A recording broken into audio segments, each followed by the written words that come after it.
Good afternoon, everyone. My name's Sam, and I'm the Director of Curation and Experience at the Gatwick Aviation Museum. Thank you so much for joining me today. I'm here to talk about leadership, and I'm just going to jump straight in. So, what makes an effective leader? I think the most fundamental thing is that you really should enjoy what you do. I think that's actually really important. Why is it important? Well, simply that you're going to be enthusiastic and really energized about the sector you work in and the projects that you work on. And all that's going to do is trickle down to the people who are working within your team. If you're excited, they're going to be excited, and your enthusiasm is going to grow their enthusiasm. So I think it's really important to really assess, firstly, do I enjoy what I do? And if so, how can I make this exciting and engaging for the people I work with? I think that's just really important, and also a massive key to your own well-being and your own happiness. The next thing is that to recognise that leadership affects us all, regardless of our place within our business. So whether you're the CEO, part of the SLT, or perhaps you're just a junior member of staff who isn't even a manager, you may think that your position doesn't matter, but actually it hugely does, because you're equally a peer.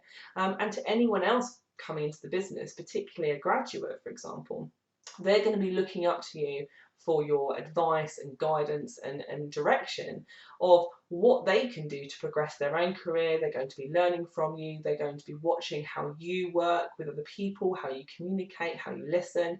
So we all have a level of social responsibility to make sure that the way we're conducting ourselves at work is the best way and an encouraging way. I think that's hugely important. The next thing is to talk about is how companies have all had to adapt to the COVID crisis. I think every single company has had to start working in a much more agile way, but I wonder if that is actually affecting development of people within the businesses around the country, because I know, particularly when I was a graduate, if I came into a business and I hadn't had that one-to-one working relationship with my direct line manager and the colleagues around me, it I certainly wouldn't be the person I am today. It hugely moulded me in terms of the way that I work with other people. So suddenly they just don't have that. They're really segmented away from everything. They're being drip fed this work, and there's no real level of social community within the business. So I think as managers, we really do need to think about how this is affecting our staff members. And people may think that it's just grads, but it isn't, because a lot of people who are working from home now are hugely struggling. And where some may be flourishing and loving it, and work-life balance is amazing, and I can have lunch when I want, and my other half's just downstairs. Other people are really missing the dynamic of the office and the hustle and bustle, and the human element to it. So I think it's really important to just make sure that your team is okay, and do they have the resources that they need to be able to progress their career? Do they understand what they need to do to pass their probation? Do they understand what they need to do to move up the ladder, or for their next review? And if they don't, and if the company you work for doesn't have the tools to provide them that information, I think we all have a bit of social responsibility to go, well, if I was them, what would I need? And don't forget, people don't like asking, especially young people. They feel very intimidated by the commercial world. So by you allowing them to know that you're approachable, or actually approaching them, I think would be quite beneficial to them, and I think would put you in good stead to be making sure you're hitting your management goals as well. The other thing I wanted to talk to you today is about team dynamics. Now, this one I think is a bit of a funny one, because it's so often overlooked. And one of the things that I find quite interesting, especially in this day and age, is that people will recruit for their team, and they'll write a job spec and they'll put it out to an agency, or they'll put it on LinkedIn or what have you, and they'll get a pool of people, and then they'll read the top 10, because let's face it, in this climate you've got 1,000 people applying, and they'll pick the best one out of the bunch who come in to interview. But actually, wouldn't it be much more effective and much more, I don't know, beneficial to seek out the people with the experience that you need? If you are somebody who needs somebody with a particular skill set and you don't have it, have a look on LinkedIn about people who are looking for new opportunities. But even if they're not, there's nothing wrong with connecting with them and reaching out to them, or speaking to recruiters about a potential pool of people that they may have on their books that might not necessarily be available to you. And I think another interesting resource, particularly at the moment, is actually working with your local job centre. There are a massive pool of people with amazing talent. I mean, I really can't stress that, amazing talent, who have been forced into, redundancy and signing on. And what horrible situation for them to be in. It doesn't mean, however, that their skill sets aren't valid. And actually, the job centres at the moment are doing a huge amount of work to really support businesses in the local community to connect individuals with businesses that really require quite niche skill sets. So I would say don't rely on the applications that you're getting at the moment, and actually be a little bit more proactive in your approach. I think it would be more beneficial to you and your business. Equally, I think when you do find the right person, talk to your team. Your team, especially if it's an established team. Team dynamics are huge, and camaraderie is actually really rare, I think. If somebody, under the cosh, does everyone pull together, or is there one person left under a dim light working whilst everyone's like, see ya, I'm going home now? I mean, looking at how your team works with one another is really important, and especially when you're bringing somebody else new on board, because if they're the wrong fit, it is like a square peg in a round hole, and sometimes it doesn't matter what you try, it's just not going to fit. So I think, thinking about personality fit and how it works and what your expectations are of them, and what is it that you want to achieve from them is important. So yeah, team dynamics is a really big one. Camaraderie, because if you've got true camaraderie, everything will run smoother for you as a manager. People will work harder for you. They will band together when times are tough, and sometimes you really do need that. So I would definitely make sure that team dynamics are at the top of your list.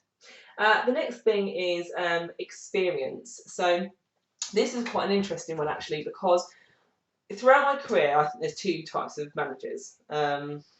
I think on one hand you have managers who like to lead, and what I mean by that is it's their ideas, it's their way or the highway.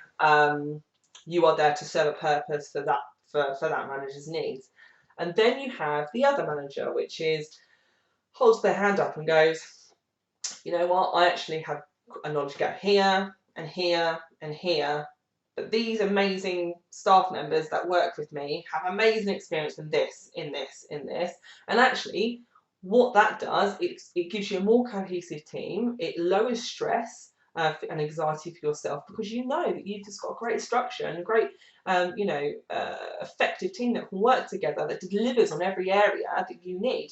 I think that is the much better strategy. I think it's a much better way of working to simply stand at the top and say, well, I'm not going to listen to you because this is the direction. And I said, that's not really an inclusive way to work, and not really a modern way to work. So I think my best advice to give to you is, when you employ people, they may well hit all of the plus points on what you're looking for, but delve deeper into other things that they've done in the past and other skills that they have, because actually that could massively benefit you in the future. And let's face it, if you do fall down in certain areas, I mean, I know that I do, to be able to have a pool of talent to call upon in those times where, they can pick up the slack on things that you're not great at, is actually really valuable and makes you a really clever manager, I think, because again, it just makes it much easier on you and the rest of your team.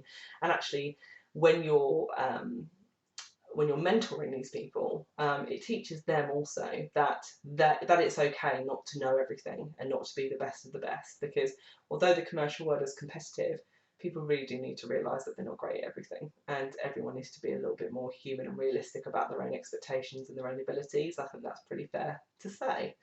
The next thing that I want to talk to you about is making friends. No, make friends, make friends, make friends. I can't stress this enough.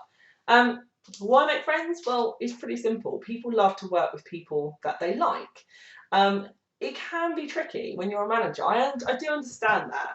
So when like the dynamics is that, you're quite, you're up here and the rest of the team are down here, but there's nothing wrong with having a friendly relationship and certainly encouraging friendship within your team dynamic. And I think that can be achieved by, praise and staff development and well-being, but also promoting team building within your own little team and across the business. I think that's really important. And if you work in a friendly and kind way, people tend to, work hard for you. They want to help you. They want to hit your deadlines because you're essentially friends. If you're obstructive and bark orders, I've got to be honest, I don't think that's very constructive. And I think that majority of people would kind of go, oh, okay, yeah, that's fine. And then they'd walk away and be like, what's their problem? And it's just not very nice. It actually just breeds negativity. So I think, keep it happy, keep it light, and keep it kind, and make friends and just work more cohesively and nicely together. The next thing on my agenda is to talk to you about listening. So it's funny because so many people don't listen, and I think it depends what industry you're in. I'm kind of like a spawn from marketing, so it's a very collaborative industry, especially when you work agency side. It's very much encouraged that every idea is a good idea, and even if you're a graduate, we want to hear from you, and it's really inclusive. And I was really lucky to build my career within that sector, to have that kind of culture around me. But a lot of sectors don't have that, and in fact, especially for the junior members of the team, it seems to be that the senior leadership team are the decision makers, and everyone else has to kind of like fall in line behind that. But actually, by opening up that forum and allowing people to have a voice, you're going to get a much better pool of ideas. And you may not agree, but actually, in my experience, I remember being at a round table, and my manager at the time said to me, or said to everybody in the room, and it was from cross departments as well, and graduates and what have you. I would say there would have been about, I don't know, 50 or so people in the room, and we were brainstorming over a new pitch that we were doing for a brand that we were hoping to work with. And this grad who'd been there like 4 days kind of like put her hand up and was like, well, what about this idea? And everyone just like fell silent. I think she thought she'd like made this massive mistake. And then my manager just goes, oh my God, you've absolutely nailed it. Like, it's not quite right, and we need to refine it, and we need to build on it, but you've absolutely nailed it. We ended up going on to win that pitch. I mean, it was worth hundreds of thousands of pounds. And this idea came from somebody who had 4 days experience. So I think what I'm saying is that make sure that you really draw on people's creative ideas, and it doesn't necessarily mean that if you don't work in a creative business then that doesn't apply, because there are ways of working and streamlining your business, and people do have experience and do have insight from working from other places, and also at universities and projects that they're exposed to, which might actually benefit your business. So I think that's really, really key, is to listen, which kind of nicely segments or segues into my next point, which is awareness. I think being aware of your team is really, really vital. If your biggest cheerleader suddenly just goes quiet, you've got a big problem on your hands. There's something fundamentally wrong, and I think that if you don't make yourself aware to these things, that there's a real opportunity to really miss important things going on within your team. And it could be, for example, that they have stuff going on at home and you're just not aware about it because you're just not really thinking about it. And I think to make yourself aware and make yourself approachable is really, really valuable, especially now, whilst everyone's working from home. I mean, there's this big thing about, your work life shouldn't interfere with your personal life and vice versa. And come on, that's just not realistic. We're all human at the end of the day. If someone passes away that you're close to, whether they're related to you or not, it's gonna affect you. If you're going through a divorce, it's going to affect you. If you're not sleeping or you're suffering from depression, it's going to affect you. The best will in the world, it's going to. And even if it's never happened to you, there's going to be at some point in your career where you're going to be really struggling to juggle what's happening at home and what's happening at work. And I think it's really vital that you make yourself very aware and very acutely aware of any changes within your team, and address them. having well-being calls and making sure people are okay. And if you catch wind that something's happened, even if they don't directly tell you, going to the people who do know what's happening and just making sure that that person's okay, is okay. And I think is actually really important. And all it does is show the person that's being affected at that time that they have your support and your understanding, and you are human. It's not all about the business. I think all too often, personal things can get in the way, and it can make people make silly mistakes, and then you get into this big finger pointing culture, and actually it's no good. It's no good at all, and it doesn't help the situation. And we're all human and we all make mistakes. I mean, I know I've made some clangers in my time, but that's just it. We are all human, and sometimes you do drop the ball because you've got other things going on or too much going on. And so all I'm saying is that be human, be a person, put your heart out there and sit and put yourself in their shoes, and just be aware. Just be aware of what's happening with other people, and let them know that that's okay. I also want to talk about,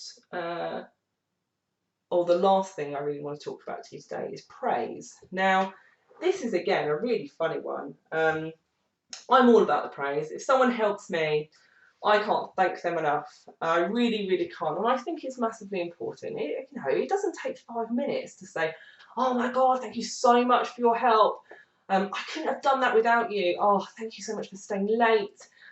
This is an amazing piece of work. Wow, I'm so impressed with what you've done here. What a brilliant idea. It doesn't take 5 minutes. And really, it's so great for that other person to hear it. It's great for their own, personal development, their own ambition, their own happiness, their own well-being. They'll go away feeling really pumped up. They'll go away putting more energy into their work. It's just important. And people think that it's only relevant to junior members of the team, but it really isn't. It's actually relevant to absolutely everyone, from the CEO right from a grad who's coming on board. Everyone likes to be told that they're doing a really good job. And I think a lot of managers these days, it's a bit of an unsaid. So, if I'm not really saying anything to you, you're doing okay. But they're quite quick to pick up the phone or an email and say, look, I'm really sorry, but I'm not really happy with this, and oh, you could do this better.